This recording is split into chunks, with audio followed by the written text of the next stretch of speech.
iyo le na mi won yeso yedia ebe inna tariqa marfaqun amun ebe yapo emo ki de no ça dit emo to ki be no a ne be mojia et du patato mais ça me lava no va et vient ye mi akun sisi now le mi abe moto no me mi kun sisi na ameo yamurru fihi nas c'est-à-dire ameo lava no yi là no va et vient donc mi jabagba mi no kun sisi na nene ba meo wala hum haqqu fihi ye nene ke emoji ki o le to won mu bi o le to igbalo o do droit le nene be moji parce que nene be moji ya echami apatai amesema do ebe droit fala yajuzu lil muslim an yajlisa fi mawdi'i yudayyiqu ala al marra mujena musulman de pepe o bina ne baba nayi ni afike emio si gbeleke o ke to bina amesema to no funu ifi e wa ba no funu bina funu ko polano tepe bungbale funu ko afiki abo le to ke to bina apo no le funu wa e la ba no empêcher o funu ko wa ko be la ba no nebe amesia mebe de la ebe yi nebe e mo to wa ki be ba no wa donc ami ajaye na et donc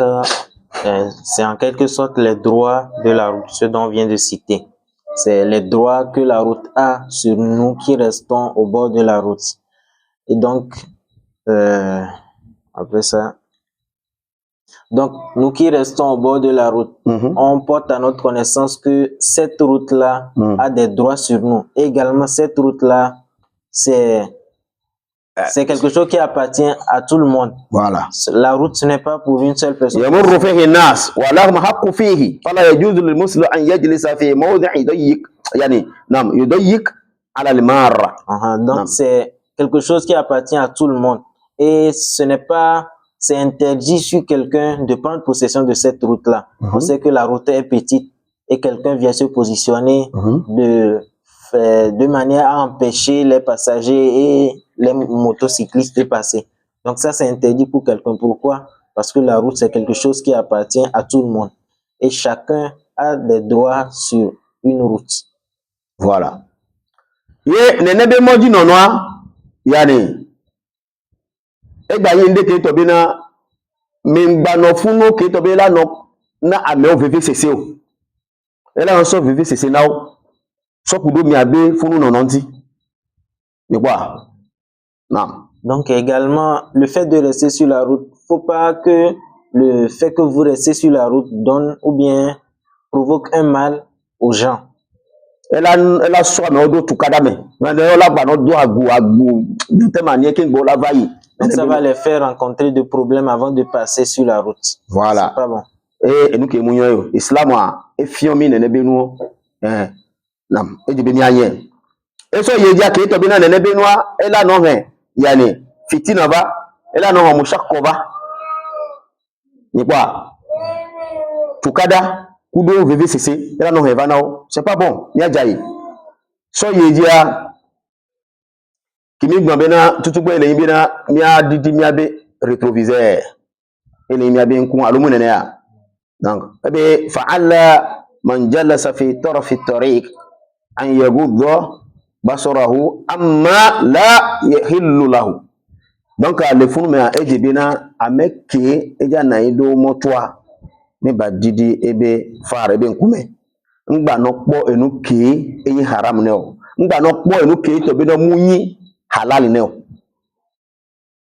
parce no na ido motwa obligatoire la po enu ke muyin to enu ke muyin to muyin halal o la po isori ami pon poso kudo imam Shafi'i alo ke to be afopo alo ke mo afopo yo na alo afotipo ho ebe po afopo ji ebe po ye trozu problème e ya bien to be wo ke va na yin to ko gasaga ole na ido fun ade yo le po va et vient ola po abo ke to ola po kekiun ola po nko ola po gbedo me donc obe mu yon wala yatatalla ila awrati nas nipa ngba jabagba na no po ame obe amame parce que nous la on le moto ola jila po ame ba mame la no se na no po eno ti kike won ti o le gbe na mi be mi ngba wo wala yatata ba akhbarahum wa ahwalahum ele ne kia apo moto no no ngba no ku gome be na de o ja nya wa be akhbaru yani wa be histoire wa be yan wa ahwalahum alo wa be secret wa be comment dirais voilà odi la yan won kike wa be mouvement quoi be o nke edoke ame ya wono tutututu kasi ga me ngbo no eva yin e kan wa mo kan ore rasul sallallahu alaihi wasallam ko ebe min husn al-islam al-marhi tarkuhu ma la ya'nihi ni agbeto be islam ebe nyen a tàbí ke nyo no la po islam e ni inu ko e amenya ke mu kan wa la fi pipe wa re gbe da de tasi ebe no tati amenya ame wa ba le ya ebe yan mu kan o nke o ba le ku gome na do nke o ja so yen ebe movement do ebe yi ku do gbogbo nke o ja yen now e kan wa la ya nika e se no turuko tati doka ni ode le o le gbre won ame meje ba yo lagbre be yan yibo ba yo lagbre be yan ana ku gome na ame won to ade da ke be ba kwa no e fe jidia yan to no le pe nu lo e jo na gbogbo re wallahi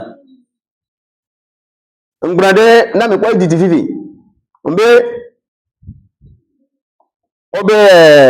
afide o na ido group de le moto pe ye allah akbar ni apo bi aso ke ise mo la si o la play won no so alo aso aple won akoko so to ware ze jo ko be laro ifi abede ja ne tepede le a ni lo me fi epo yo le gbon ya ye lesi obe de kaje de do ono na fun ware c'est pas bon wa yan nu be gome popo ola nayin ni yan nu no ja le amoja ola na po e ça veut dire quoi ça veut dire quoi désordre won donc ce qui veut dire que intention on ti wa ba na yido moto di o le te no po yan nu ba mame هذا حرام في الإسلام نعم. Donc, parmi les droits de la route, premièrement, on a cité le fait de baisser nos regards. Donc, le fait de baisser nos regards, pourquoi est-ce que c'est un droit? En quoi est-ce que ça fait de baisser le regard sur la route? On dit, premièrement, ça nous évite de regarder ce qui ne nous regarde pas, de regarder les allers-retours des gens, de regarder la nudité des gens. Et on nous interdit également, à nous les musulmans qui restons au bord des routes, d'essayer de comprendre les activités des gens, l'histoire, les secrets de tous les passagers qui passent. On dit c'est interdit. Bon, et récemment, on a eu à raconter l'histoire d'Imam Shafi'i qui a regardé la jambe d'une fille qui a perdu sa capacité de mémorisation. Donc, c'est également un des inconvénients de rester au bord de la route. Pourquoi? Parce que une fois qu'on reste au bord de la route, on regarde la nudité, les parties ou bien des trucs illicites, tout ça, on regarde ça sans savoir. Donc pour cela, on nous recommande de baisser nos regards sur les routes. Certaines personnes restent au bord des routes avec l'intention de commettre des péchés, l'intention de regarder les femmes mal habillées, ainsi de suite. Donc tout ça, ce sont des trucs qui sont interdits et c'est pour cela qu'on nous recommande de baisser nos regards au bord des routes. Voilà. Il est bien Allah yab'as al-insan an akhbar an-nas wa umuruhum al-khassa. Muyon be enu ti gbo la site abe nayin be oja no po ame obe gomejeje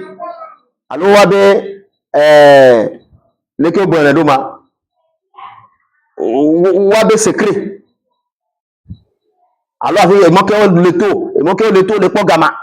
leke be le wedo ça veut dire quoi? Oh. Et on nous dit c'est interdit